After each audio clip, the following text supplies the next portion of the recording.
ാണെങ്കിൽ ആ നബി സല്ലല്ലാഹു അലൈഹി വസല്ലം വർണ്ണിക്കൽ, അവിടുത്തെ മതക പറയൽ, അവിടുത്തെ ആയിരിക്കുന്ന എല്ലാ കാര്യങ്ങളും മൗലിദിന്റെ ആ ഒരു പുണ്യം തന്നെയാണ്. അതുകൊണ്ട് പ്രിയപ്പെട്ടവരെ, അഷ്റഫുൽ ഖൽഖ് സല്ലല്ലാഹു അലൈഹി വസല്ലം തങ്ങളുടെ 1500ാമത്തെ ജന്മദിനം കൊണ്ടാടുമ്പോൾ ഈ കൊടാലി എന്ന് പറയുന്ന ഈ പ്രദേശക്കാർക്ക് മാത്രമല്ല, ലോകത്തെവിടെയെല്ലാം മുസ്ലിമീങ്ങളുണ്ടോ ഹബീബായ നബി സല്ലല്ലാഹു അലൈഹി വസല്ലം തങ്ങളെ സ്നേഹിക്കുന്ന അവിടുത്തെ ഉമ്മത്തീങ്ങൾക്ക് മുഴുവനും സന്തോഷങ്ങളാൽ നിറക്കപ്പെട്ടതാണ്. ചില മഹാന്മാർ പെരുന്നാൾ ദിവസങ്ങളെക്കാളും മഹത്വമുണ്ട് എന്ന് പറയുന്ന ആശിഖീങ്ങൾ ചരിത്രത്തിലുണ്ട്.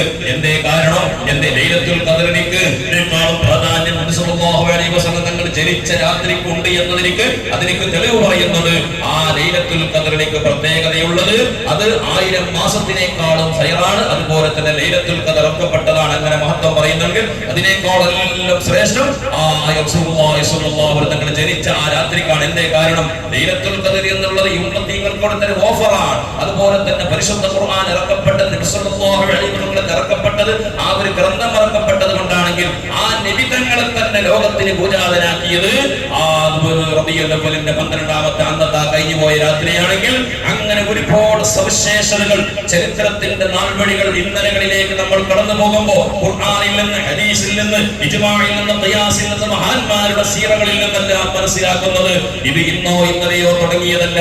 ഹബീബായ നബി സല്ലല്ലാഹു അലൈഹി വസല്ലം സ്നേഹിക്കുക, വർണ്ണിക്കുക, അവിടുത്തെ മദ്ഹ് പറയുക എന്നുള്ളത് ഇത് റസൂലുള്ളാഹി സ്വല്ലല്ലാഹു അലൈഹി വസല്ലം കാലത്ത് തന്നെ ഉണ്ടായിട്ടുണ്ട്. ബഹുമാനപ്പെട്ട കഅബ് ഇബ്നു സുഹൈർ റളിയല്ലാഹു അൻഹു, അതുപോലെ തന്നെ ഹസ്സാൻ ഇബ്നു സാബിത്ത് റളിയല്ലാഹു അൻഹു മദീനത്തെ പള്ളിയിൽ അല്ലാഹുവിന്റെ റസൂൽ സ്വല്ലല്ലാഹു അലൈഹി വസല്ലം തങ്ങളുടെ മദ്ഹ് പറയാൻ വേണ്ടി ഒരു മിമ്പർ സ്ഥാപിച്ചു കൊടുക്കുന്ന ഹസ്സാൻ ഇബ്നു സാബിത്തിന്റെ ചരിത്രത്തിലുണ്ടെങ്കിൽ കഅബ് ഇബ്നു സുഹൈർ റളിയല്ലാഹു അൻഹു അബാലത്തു സുആദ എന്ന് പറയുന്ന ആ പദ്യം ഇങ്ങനെ പാടിയപ്പോൾ അല്ലാഹുവിന്റെ റസൂലിനെ വർണ്ണിച്ച് പാടി പാടി പാടി പാടി അതിന്റെ മുഹൂർത്തത്തിലേക്ക് എത്തിയപ്പോൾ സ്വഹാബത്തിന്റെ ഈമാൻ പുളകിതമാവുകയും അല്ലാഹുവിന്റെ റസൂൽ അവിടുന്ന് തന്റേതായിരിക്കുന്ന കഴുത്തിലുണ്ടായിരുന്ന സാൽ എടുത്തുകൊണ്ട് ആ സ്വഹാബിക്ക് അണിയിച്ചു കൊടുത്തു എന്ന് ചരിത്രം പറയുമ്പോൾ ഇതെല്ലാം നബി തങ്ങൾ സമ്മതിച്ചതാണ്. നബി തങ്ങൾ സ്വല്ലല്ലാഹു അലൈഹി വസല്ലം തങ്ങൾ അംഗീകരിച്ചതാണ്. ഇങ്ങനെ ലോകത്ത് ചരിത്രത്തിന്റെ ഇന്നലകളിലൂടെ നമ്മൾ കടന്നുപോയാൽ ഒരുപാട് നമ്മൾ ചരിത്രം പഠിച്ചാൽ ഒരുപാട് സവിശേഷതകൾ നബി തങ്ങളെ പറ്റി നമുക്ക് മനസ്സിലാക്കാൻ കഴിയും. ആരാണ് റസൂലുള്ളാഹി സ്വല്ലല്ലാഹു അലൈഹി വസല്ലം ഈ ഉമ്മത്തിന് വേണ്ടി ഏറ്റവും കൂടുതൽ കഷ്ടപ്പെട്ടതാണ്.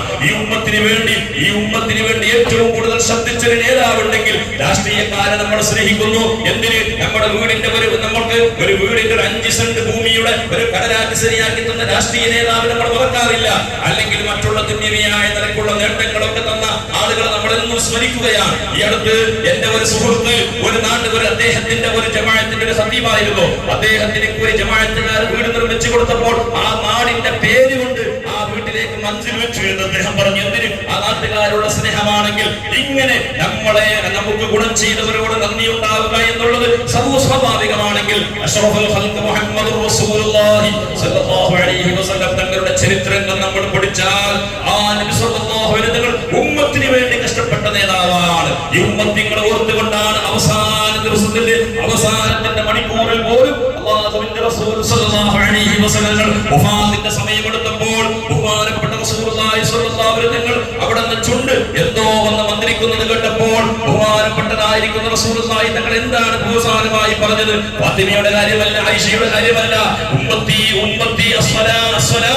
എന്തിനാണ്? ഈ ഉമ്മത്തിങ്ങളോട് വളരെ താക്കീത് ചെയ്തുകൊണ്ട് റസൂലുള്ളാഹി തങ്ങൾ പഠിപ്പിച്ചതാണ്. നിങ്ങൾ നിസ്കാരത്തിന്റെ കാര്യം ശ്രദ്ധിക്കണം. എന്തിന്? മരണത്തിന്റെ സമയത്ത് പോലും നിസ്കാരത്തിന്റെ കാര്യത്തിൽ അടിവരയിട്ട് കൊണ്ട് പറയാൻ കാരണം ഈ നിസ്കാരമില്ലാത്തവർക്ക് നാളെ റസൂലുള്ളാഹി തങ്ങളുടെ ശഫാഅത്ത് പോലും നിങ്ങൾക്ക് ചെയ്യാൻ കഴിയാത്ത ഒരു പ്രതിസന്ധി സാഹചര്യമാണ്. അതുകൊണ്ട് പ്രിയപ്പെട്ടവരെ, ഇങ്ങനെ പ്രവാചകർ സ്വല്ലല്ലാഹു അലൈഹി വസല്ലമയെ പറ്റി നമ്മൾ അറിയണം. ആ നബി സ്വല്ലല്ലാഹു അലൈഹി വസല്ലം ഏറ്റവും കൂടുതൽ ത്യാഗം ചെയ്ത നേതാവ് നബി തങ്ങളാണ്. ചെറിയൊരു രോഗം വന്നാൽ നമുക്ക് ക്ഷമ വരുന്നില്ല.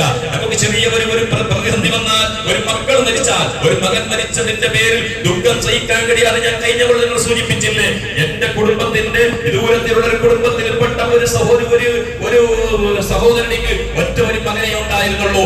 ആ മകൻ ഒരു ആക്സിഡന്റ് ബൈക്ക് അപകടത്തിൽപ്പെട്ട് മരിച്ചതിന്റെ പേരിൽ കൊല്ലങ്ങൾ ഏകദേശം 6-7 കൊല്ലമായി ഇന്നും അബോധാവസ്ഥ പോലെ കഴിയുന്ന ഉമ്മയുടെ ചരിത്രമാണ് ഇന്നും ആ കുടുംബത്തിന് പറയാനുള്ളത്. ഒറ്റ ഒരു മകന്റെ മരണം സഹിക്കാൻ കഴിയാതെ ഷോക്ക് സംഭവിച്ചു പോയിട്ടുണ്ടെങ്കിൽ ലോക ചരിത്രത്തിൽ പ്രവാചകൻ മുഹമ്മദ് റസൂലുള്ളാഹി സ്വല്ലല്ലാഹു അലൈഹി വസല്ലം സഹിച്ച ത്യാഗത്തിന്റെ 1000-ലല്ല, ലക്ഷത്തിലല്ല, കോടിയിൽ ഒരംശം പോലും നമുക്ക് സഹിക്കേണ്ടി വന്നിട്ടില്ല എന്നത് ചരിത്രത്തിൽ നമ്മൾ പഠിക്കേണ്ടതാണ്. അതുകൊണ്ടാണ് പ്രവാചകർ സല്ലല്ലാഹു അലൈഹി വസല്ലം ലോകത്തെ ഏറ്റവും വലിയ ശ്രേഷ്ഠനാണ്, അഷ്റഫുൽ ഖൽഖാണ്. ആ നബി സല്ലല്ലാഹു അലൈഹി വസല്ലം നിങ്ങളുടെ ഏറ്റവും വലിയ പരീക്ഷണം നിങ്ങൾ നോക്ക്. ജനിച്ച് ഈ പ്രപഞ്ചത്തിലേക്ക് വീഴുന്നതിന് മുമ്പ് തന്നെ ഉപ്പ അബ്ദുല്ലാഹ് വഫാത്തായി പോയി എന്നുള്ളതാണ്. അബവാഹി എന്ന സ്ഥലത്ത് വെച്ചുകൊണ്ട് ബഹുമാനപ്പെട്ട നബി സല്ലല്ലാഹു അലൈഹി വസല്ലം തങ്ങളും അവിടുന്ന് ആ ഉമ്മയുടെ ഉപ്പാന്റെ ഖബർ സിയാറത്ത് ചെയ്ത് തിരിച്ചു വരുന്ന സംഭവങ്ങൾ നമുക്കറിയാലോ. ഈ ലോകത്ത് ഉപ്പയുടെ ഒരു ഭൂമുഖം കാണാൻ കഴിയാത്ത നേതാവ് മുഹമ്മദ് റസൂലുള്ളാഹി ആയില്ല. എന്നിട്ട് ആ പ്രവാചകർ സല്ലല്ലാഹു അലൈഹി വസല്ലം ജനിച്ചത് 6 വയസ്സ് വരെ ഉമ്മയുടെ സംരക്ഷണത്തിൽ, അതിന്റെ ഇടയിൽ കുറച്ചു കാലം ഹലീമ ബീവിയുടെ സംരക്ഷണത്തിലാണെങ്കിലും ഉമ്മ ജീവിച്ചിരിപ്പുണ്ട് എന്നൊരു സമാധാനമുണ്ടല്ലോ. ആ ഉമ്മയുടെ സംരക്ഷണത്തിലൂടെ അങ്ങനെ 6 വയസ്സായി. 6ാമത്തെ വയസ്സിലൂടെ ഉപ്പ തന്റെ കുടുംബക്കാരെ കാണാൻ വേണ്ടി തന്റെ കാരണവന്മാരെ കാണാനും കുടുംബങ്ങളെല്ലാം സന്ദർശിച്ചുകൊണ്ട് ഉപ്പാന്റെ ഖബറിൽ സിയാറത്ത് ചെയ്ത് തിരിച്ചു വരുമ്പോ അതാ ഉമ്മദാ അവിടുന്ന് അബവാഹി എന്ന സ്ഥലത്ത് വെച്ചുകൊണ്ട് ബഹുമാനപ്പെട്ട ഹബീബ് റസൂലുള്ളാഹി സ്വല്ലല്ലാഹു അലൈഹി വസല്ലം തങ്ങളുടെ പ്രിയപ്പെട്ട ഉമ്മ ആമിന ബീവി ലോകത്തോട് വിട പറയുകയാണ്. പഠിക്കൂ നിങ്ങൾ ചരിത്രം. ആ പ്രവാചകൻ സഹിച്ച ത്യാഗം എത്രയായിരിക്കും, അവിടുത്തെ വേദന എത്രയായിരിക്കും. ഉപ്പയില്ലാത്തതിന്റെ വേദന മനസ്സിലൂടെ താങ്ങിക്കൊണ്ട് കിടക്കുന്ന പ്രവാചകന്റെ ആ ഉമ്മയുടെ ആ എല്ലാ സ്നേഹങ്ങളും ഏറ്റുവാങ്ങിക്കൊണ്ട് ഉമ്മയോട് കൂടെ ജീവിക്കുന്ന മകനിക്ക് 6ാമത്തെ വയസ്സിൽ നമ്മൾ ഒന്ന് ടാലിയാറ്റി നോക്ക്. നമ്മുടെ കുടുംബത്തിൽ 5ഓ 6ഓ വയസ്സുള്ള യതീം കുട്ടികളുണ്ടെങ്കിൽ അവരെ ഒന്ന് മനസ്സിൽ കൊണ്ടുവാ. എന്നിട്ട് അവർക്ക് വരുന്ന ത്യാഗങ്ങൾ അവരെ സംരക്ഷിക്കാൻ എത്ര പേരുണ്ട്. ഇന്നൊരുപാട് ചാരിറ്റി പ്രവർത്തനങ്ങൾ നടത്തുന്നവരുണ്ട്. യതീമായതിന്റെ പേരിൽ ചാരിറ്റിക്കാർ അവർ ഏറ്റെടുത്തുകൊണ്ട് സകലതും ചെയ്തു കൊടുക്കുന്നു. പക്ഷേ ഉമ്മയുടെ സ്ഥാനത്ത് നിൽക്കാൻ ലോകത്തൊരു വ്യക്തിക്കും സാധ്യമല്ല.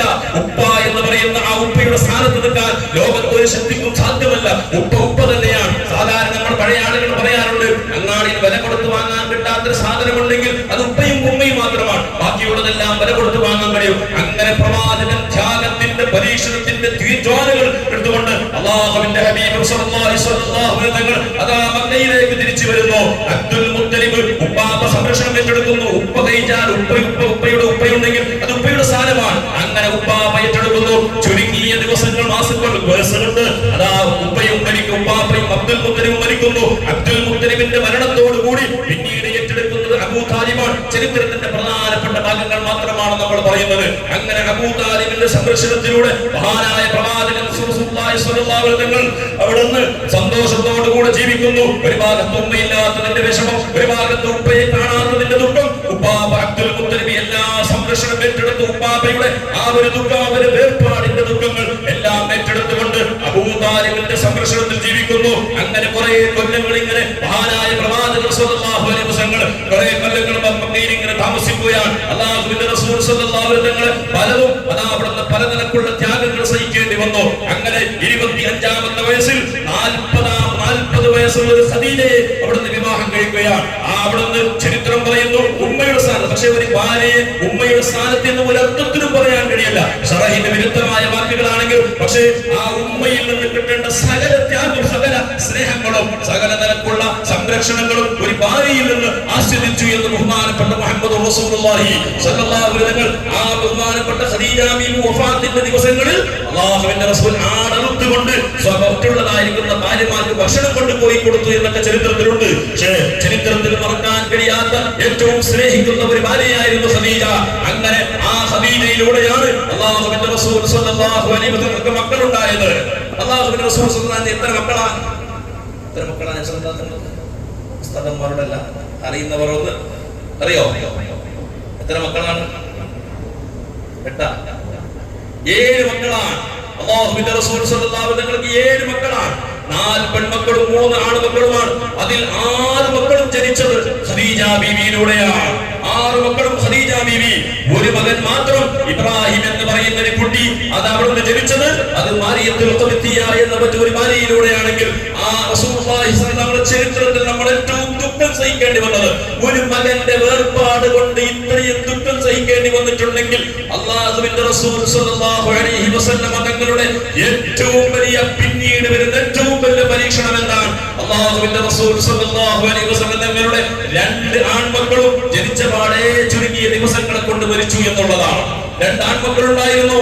ആ അബ്ദുള്ള എന്ന് പറയുന്ന കുട്ടി, ഖാസിം എന്ന് പറയുന്ന കുട്ടി, അബുൽ ഖാസിം എന്നാണ് പ്രവാചകന്റെ പുണ്യത്തെങ്കിൽ ലോകത്ത് പണ്ഡിതന്മാർ പറയുന്നു അബുൽ ഖാസിം എന്നൊരാൾക്ക് പുണ്യത്തെ വിളിക്കാൻ പാടില്ല. അത് നബി തങ്ങളുടെ ഖാസാണ്.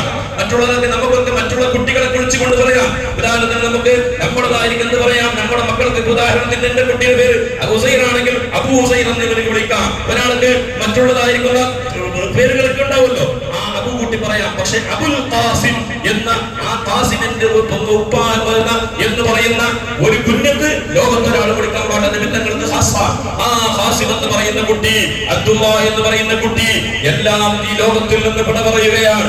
അങ്ങനെ ആ പിന്നീട് 4 പെൺമക്കളാണുള്ളത്.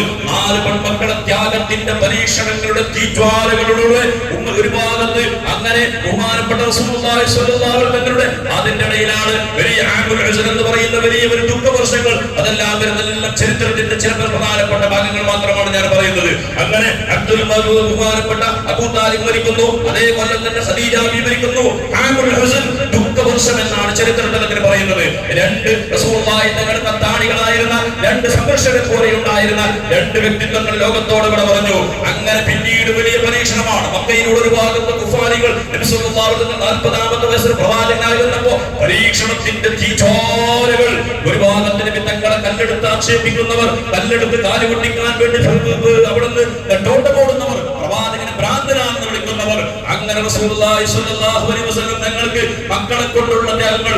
റസൂലുള്ളാഹി സ്വല്ലല്ലാഹു അലൈഹി വസല്ലം 2 പെൺമക്കളെ അബൂ ലഹബിന്റെ 2 മക്കൾ വിവാഹം കഴിച്ചിരുന്നു. ഉദ്വയും ഋതുവയും ചരിത്രം നമ്മൾ പഠിക്കണം. അല്ലാഹുവിന്റെ റസൂലിന്റെ പ്രിയപ്പെട്ട മുതാബ അതിന് പ്രിയപ്പെട്ട നമ്മൾ പറയുകയാണെങ്കിൽ പ്രിയപ്പെട്ടവരല്ല, പക്ഷേ ഉപ്പയുടെ സ്ഥാനത്ത് നിൽക്കേണ്ട അബൂ ലഹബ്, അബൂ താലിബിനെ പോലെ തന്നെ സംരക്ഷകനായി നിൽക്കേണ്ട അബൂ ലഹബിന്റെ 2 മക്കൾ അല്ലാഹുവിന്റെ റസൂലിന്റെ 2 പെൺമക്കളെ ഉമ്മു കുൽസൂം എന്ന് പറയുന്ന റുഖയ്യ എന്ന് പറയുന്ന 2 മക്കളെ വിവാഹം കഴിച്ചിരുന്നു. അങ്ങനെ പരിശുദ്ധ ഖുർആൻ ഇറങ്ങി. അബൂ ലഹബിനെതിരെ പരിശുദ്ധ ഖുർആൻ ആയത്തിറങ്ങി. അങ്ങനെ പ്രവാചകൻ നബിയാണെന്ന് വാദിച്ചുകൊണ്ട് വരുമ്പോൾ ആ അബൂ ലഹബിന്റെ കുടുംബക്കാർ മുഴുവനും എതിരായി. അങ്ങനെ അബൂ ലഹബിന്റെ ഭാര്യ ഉമ്മു ജമീല 2 മക്കളെയും വിളിച്ചുകൊണ്ട് പറഞ്ഞു, മുഹമ്മദിന്റെ 2 മക്കളെയും തലാഖ് ചെയ്യണം, തലാഖ് ചെയ്ത് വീട്ടിൽ കൊണ്ടാക്കണം. ആലോചിച്ച് നോക്ക്, ഒരു മകൾ വിധവയായി പോയാൽ അതിന്റെ ദുഃഖം എത്ര കൊല്ലമായിരിക്കും നമ്മുടെ മനസ്സിലുണ്ടാവുക. ഒരു മകളെ തലാഖ് ചൊല്ലിയിട്ട് പറയലുണ്ടെങ്കിൽ രണ്ടാമതൊരു പുതിയ ആപ്പട കിട്ടുന്നത് ദുഃഖമല്ലേ, പ്രയാസമല്ലേ, സങ്കടമല്ലേ. അങ്ങനെ 2 പെൺമക്കളെ അതാ അവിടെ നിന്ന് തലാഖ് ചൊല്ലിയിട്ട് വീട്ടിലേക്ക് വരുന്നു. ആ സമയത്ത് ഖദീജയുടെ വീട്ടിൽ ഖദീജയെ സമാധാനിപ്പിക്കാൻ അല്ലാഹുവിന്റെ റസൂൽ സ്വല്ലല്ലാഹു അലൈഹി വസല്ലം തങ്ങളുടെ പ്രിയപ്പെട്ട മറ്റൊരു മകൾ സൈനബ്, ആ സൈനബ് അബുൽ ആസ് എന്ന് പറയുന്ന ഒരു മനുഷ്യൻ കണ്ടിരുന്നു. അദ്ദേഹം നബി സല്ലല്ലാഹു അലൈഹി വസല്ലം ഒരുപാട് ബുദ്ധിമുട്ടിക്കുകയും അതുപോലെ തന്നെ ആ സൈനബിനെ വരുന്നതിനുള്ള ബുദ്ധിമുട്ട് ചെയ്യുകയും ചെയ്തു.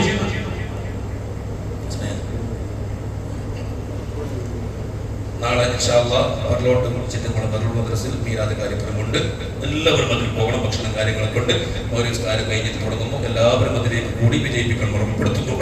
പ്രിയപ്പെട്ടവരെ, ചെറുക്കുകയാ ഞാൻ എന്തിനാണ് നിങ്ങളുടെ സമയം കവർ ചെയ്യാൻ വേണ്ടിയിട്ടാണ് ഞാൻ കാര്യങ്ങൾ പറയുന്നത്. പ്രിയപ്പെട്ടവരെ, അങ്ങനെ ബഹുമാനപ്പെട്ട ആ 2 മക്കളെയും വിവാഹമോചിതരാക്കിക്കൊണ്ട് വീട്ടിലേക്ക് കൊണ്ടുവരുന്നു.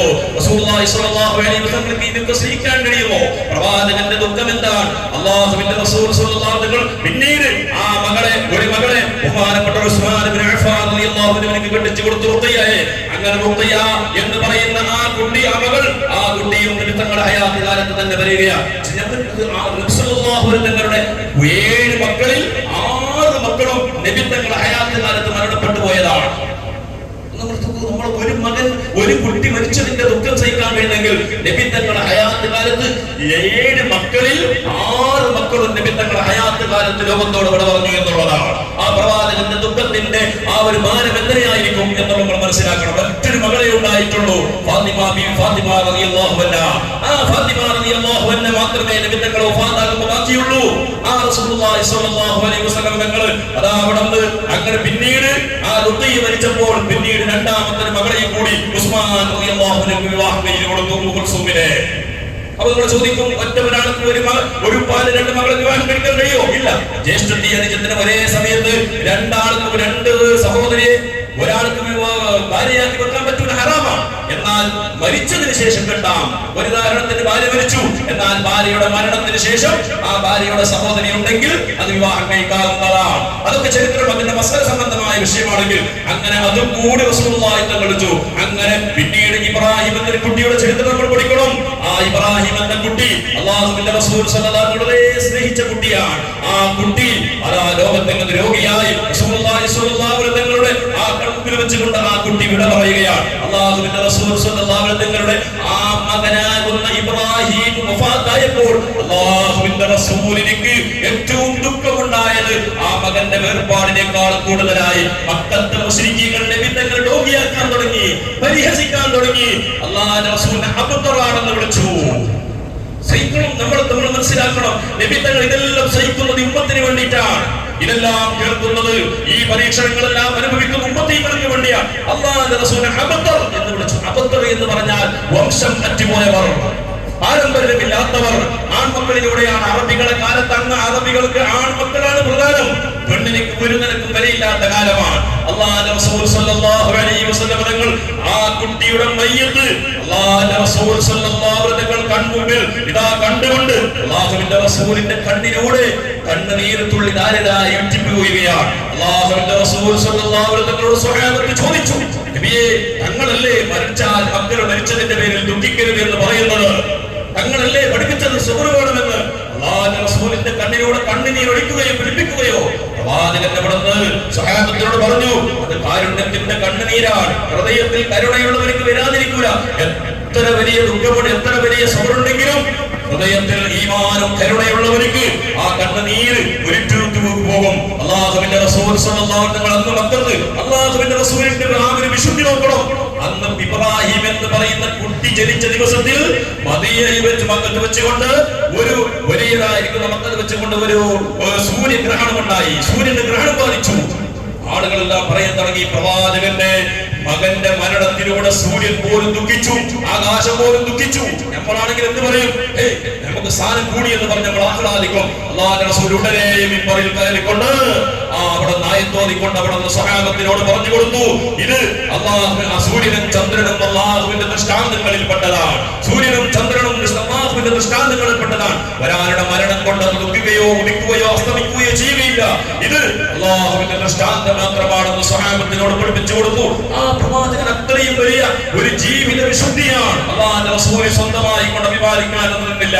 അങ്ങനെ റസൂലുള്ളാഹി സ്വല്ലല്ലാഹു അലൈഹി വസല്ലം അവിടെ ഇബ്രാഹിം എന്ന് കൊണ്ട് വിളിച്ചിട്ട് മരിച്ചപ്പോൾ ജനങ്ങൾ അബുത്തറാണെന്ന് വിളിച്ചപ്പോൾ പരിശുദ്ധ ഖുർആനിന്റെ ആയത്ത് ഇറങ്ങി, ഇന്നാ അഅതൈനാകൽ കൗസർ ഫസല്ലി ലിറബ്ബിക വൻഹർ ഇന്ന ശാനിഅക ഹുവൽ അബ്തർ. നബിയേ, തങ്ങൾ ദുഃഖിക്കണ്ട, തങ്ങളല്ല അബ്തർ. ആ പറയുന്ന മക്കത്തെ മുശ്രിക്കീകളെ നോക്കിക്കൊണ്ട് അല്ലാഹുവിന്റെ റസൂൽ അല്ലാഹുവിന്റെ ഖുർആനിൽ തിരിച്ചടിച്ചു, അവരാണ് അബ്തർ, അവരാണ് വംശം പറ്റിയവർ. അല്ലേ? അങ്ങനെയല്ലേ? അബൂജഹലിന് പറയാൻ ആരെങ്കിലും ഉണ്ടോ? ഉത്ബത്തിന് പറയാൻ ആരെങ്കിലും ഉണ്ടോ? ശൈബത്തിന് പറയാൻ ആരെങ്കിലും ഉണ്ടോ? ആ മക്കത്തെ മുശ്രിക്കീകളെ ചരിത്രം ആർക്കെങ്കിലും അറിയോ? അല്ലാഹുവിന്റെ റസൂലിന് ആൺമക്കളില്ലെങ്കിലും ഖിയാമത്ത് നാളോളം ആ റസൂലുള്ളാഹി തങ്ങളുടെ കുടുംബ പാരമ്പര്യത്തിന്റെ സംരക്ഷണത്തിന് മഹത്വം കാത്തു സൂക്ഷിക്കാൻ ഹസൻ ഹുസൈൻ റളിയല്ലാഹു അൻഹുവിലൂടെ ഈ ലോകത്തിലേക്ക് അല്ലാഹുവിന്റെ റസൂൽ സയ്യിദ് അഹ്ലു ബൈത്തിനെ ഇവിടുന്ന് സമ്മാനിച്ചുകൊണ്ട് ലോകത്തോട് വിട പറഞ്ഞു പോയ പ്രവാചകൻ ഇന്നും നബി തങ്ങളെ മദഹ് പറയാൻ, നബി തങ്ങളുടെ കുടുംബ പാരമ്പര്യത്തെ കാത്തു സൂക്ഷിച്ചുകൊണ്ട് അഹ്ലു ബൈത്ത് ഖിയാമത്ത് നാൾ വരെ ഉണ്ടാകും. കൈഫ യഖ്ലുഖു ഹാദിഹിൽ ഉമ്മ അന ഫീ അവലിഹാ വഅന ഫീ അവലിഹാ വമഹദി ഫീ വഅഹ്ലു ബൈത്തി ഫീ വസ്തിഹാ. എന്റെ റസൂലുള്ളാഹി തങ്ങൾ പറയുകയാണ്, ഈ ഉമ്മത്ത് എങ്ങനെയാണ് രക്ഷിക്കുക? ആദ്യകാരൻ ഞാനാണ്. ഈ ഉമ്മത്തിന്റെ മധ്യ നൂറ്റാണ്ടുകൾ മധ്യകാലങ്ങൾ നയിക്കാൻ എന്റെ അഹ്ലു ബൈത്തിന്റെ നായകന്മാരുണ്ടാകും. വഈസാ ഫീ ആഖിരിഹാ, ഈസ നബിയാണ്. വമഹദിയും ഫീ ആഖിരിഹാ, അതുപോലെ തന്നെ മഹദിമാ ഈ സമുദായത്തിന്റെ അല്ലാഹുവിന്റെ റസൂൽ അഹ്ലു ബൈത്തിൽപ്പെട്ട ആളാണ്. അതൊക്കെ ഉണ്ടാകുമെന്ന് പറഞ്ഞിട്ട് റസൂലുള്ളാഹി തങ്ങൾ ഇതാ ലോകത്തിന് മഹത്വം വർദ്ധിച്ചു കൊടുത്തപ്പോ ആ നബി തങ്ങളാണോ ഇവിടെ അബൂദർ? നമ്മൾ ഈ ആ പറയപ്പെട്ട മറ്റുള്ള വിഭാഗമാണോ? അതെല്ലാം നമ്മൾ ചരിത്രത്തിൽ നമ്മൾ പഠിക്കേണ്ടതാണ്. അങ്ങനെ പരീക്ഷണങ്ങളാൽ തീച്ചോരകളാൽ ലോകത്ത് ഏറ്റവും വലിയ പരീക്ഷണം സഹിച്ച പ്രവാചകൻ മുഹമ്മദ് റസൂലുള്ളാഹി. ആ നബി തങ്ങൾ ഉമ്മത്തീങ്ങൾക്ക് വേണ്ടി കഷ്ടപ്പെട്ട നേതാവ്. ആ നേതാവിനെ സ്നേഹിക്കണ്ടേ? ആ നേതാവിന്റെ ജന്മദിനം വരുമ്പോൾ നമ്മൾ ആഘോഷിക്കണ്ടേ, സന്തോഷിക്കണ്ടേ? ഈമാനുള്ള മനുഷ്യർക്ക് അതിനൊന്നും എതിർക്കാൻ കഴിയൂല. ഒരൽപ്പം ഈമാൻ ഹൃദയത്തിലുണ്ടോ? അല്ലാഹുവിന്റെ റസൂൽ ആളുകൾ ഇങ്ങനെ ചോദിക്കണം, പള്ളിക്ക് ഡെക്കറേഷൻ ആക്കാൻ പാടുണ്ടോ? പള്ളിക്ക് അത് ഇസ്രാഫല്ലേ? അതുപോലെ തന്നെ ലൈറ്റ് ഇടുന്നത് ഇസ്രാഫല്ലേ? അവിടെ തന്നെ മറ്റുള്ള മധുരപലഹാരങ്ങൾ കൊടുക്കുന്നത് ഇസ്രാഫല്ലേ? അതിൽ യതീമികളെ മകരം വെച്ചുകൂടെ? അല്ലെങ്കിൽ മറ്റുള്ള പാവപ്പെട്ടവർ വരേൽപ്പിച്ചു കൊടുത്തോടെ എന്നൊക്കെ ചോദിച്ചിട്ടാണ് പുതിയ സ്വാലിഹായ കള്ളന്മാർ വരിക. സ്വാലിഹായ കള്ളന്മാർ മറ്റുള്ളവർക്ക് വിമർശിക്കാൻ ആ രീതിയിൽ പറഞ്ഞ് ഞാൻ ചെയ്യാൻ പാടില്ലെന്ന് പറഞ്ഞാൽ ആരും കേൾക്കൂല. ശരിയല്ലേ? യതീമികൾക്കല്ലേ കൊടുക്കേണ്ടത്? അപ്പൊ അതുകൊണ്ട് പ്രിയപ്പെട്ടവരെ അതൊക്കെ നമ്മൾ ചെയ്യണം. അതൊക്കെ ഞാൻ പറയാൻ അങ്ങനത്തെ പറയുന്ന ആൾക്കാരോട് യതീമികളെ കാര്യത്തിൽ കൊടുത്ത് പരകെട്ടുമ്പൊക്കെ പരക്ക് 50 ലക്ഷത്തിന്റെ പരകെട്ടുന്നില്ലേ, അതിന് 30 ലക്ഷത്തിന് ചുരുക്കിയിട്ട് 20 ലക്ഷത്തിന്റെ ഭാഗങ്ങൾ കൊടുത്തൂടെ? അപ്പൊ വിഷയമില്ല. മോള മംഗളത്തിന് 5 മംഗലം, അളതി മംഗലം, കുളതി മംഗലം, എല്ലാ മംഗലവും ദുനിയാവിൽ എന്തെല്ലാം ഉണ്ട് അതെല്ലാം ഉണ്ട്. 8 മംഗലം. ആ മതത്തിന് അതിന് 2 നാളത്തെ ചെലവിനെ ചുറ്റിയിട്ട് സ്വന്തം കുടുംബത്തിനുണ്ടാവും. ഗതി മുട്ടിയിട്ട് വരുന്ന ക്യാൻസർ ആയിട്ട് ഒരു ടാബ്ലറ്റ് വാങ്ങാൻ കഴിയാത്തവരുണ്ടാവും. അവർക്ക് 10 രൂപ കൊടുക്കൂല. എന്നിട്ട് പറയാം അത് പള്ളിക്ക് ലൈറ്റ് ഇട്ടിട്ട് അത്ര പൈസ ഇസ്രാഫാക്കില്ലേ? പ്രിയപ്പെട്ടവരെ, അള്ളാഹുവിന്റെ റസൂലിനെ സ്നേഹിച്ചുകൊണ്ട് ആശിഖീങ്ങൾ ചെയ്യുന്ന പരിപാടിയാണത്. അതുകൊണ്ട് നിങ്ങളോടൊന്നും ഞങ്ങൾ നിർബന്ധിക്കുന്നില്ല, അങ്ങനത്തെ ആളുകളോടൊന്നും നിങ്ങൾ വരണമെന്ന് നിർബന്ധിക്കുന്നില്ല. ആശിഖീങ്ങൾ ചെയ്യുന്ന പരിപാടി അത് തെറ്റാണെന്ന് പറഞ്ഞുകൊണ്ട് ആരും വരരുത് എന്നുള്ളൊരു സന്ദർഭോദ്യമായി നിങ്ങൾ ഓർമ്മപ്പെടുത്തുന്നു. ഇൻഷാ അല്ലാഹ് ഒരു തുടങ്ങാൻ പോകുന്നു. ബാക്കി കാര്യങ്ങൾ ഇൻഷാ അല്ലാഹ് നമുക്ക് അവസരം കിട്ടുകയാണെങ്കിൽ മറ്റന്നാൾ രാത്രിയൊക്കെ നമുക്ക് ചെറുക്കിയ സമയങ്ങൾ ഉണ്ടാകും. ആ സമയത്തിലൊക്കെ നമുക്ക് പ്രതിപാദിക്കാം. അല്ലാഹു സുബ്ഹാനഹു വ തആല തൗഫീഖ് നൽകട്ടെ. എല്ലാവരും മജ്‌ലിസിൽ തീരുന്നത് വരെ ഇരിക്കണം. മറ്റുള്ള ഞായറാഴ്ചയുള്ള പരിപാടികളൊക്കെ എല്ലാവരും സജീവമായി കൊണ്ട് അതിലേക്ക് കൂടണം. പക്കോട്ട പരിപാടികളൊക്കെ കൂടണം. മറ്റുള്ള കാര്യം നിർബന്ധമായിട്ടും ഇവിടെ ഡിപ്പാർട്ട്മെന്റിന്റെ പ്രത്യേകമായ വളരെ കർശനമായ നിയമമുണ്ട്. 10 മണിയാകുമ്പോൾ തന്നെ പരിപാടികളൊക്കെ തീരണമെന്ന നിയമമാണ്. അതുകൊണ്ട് നമ്മൾ 10 മണി വരെ കാക്കേണ്ട 9:45 9:50 തീർന്ന്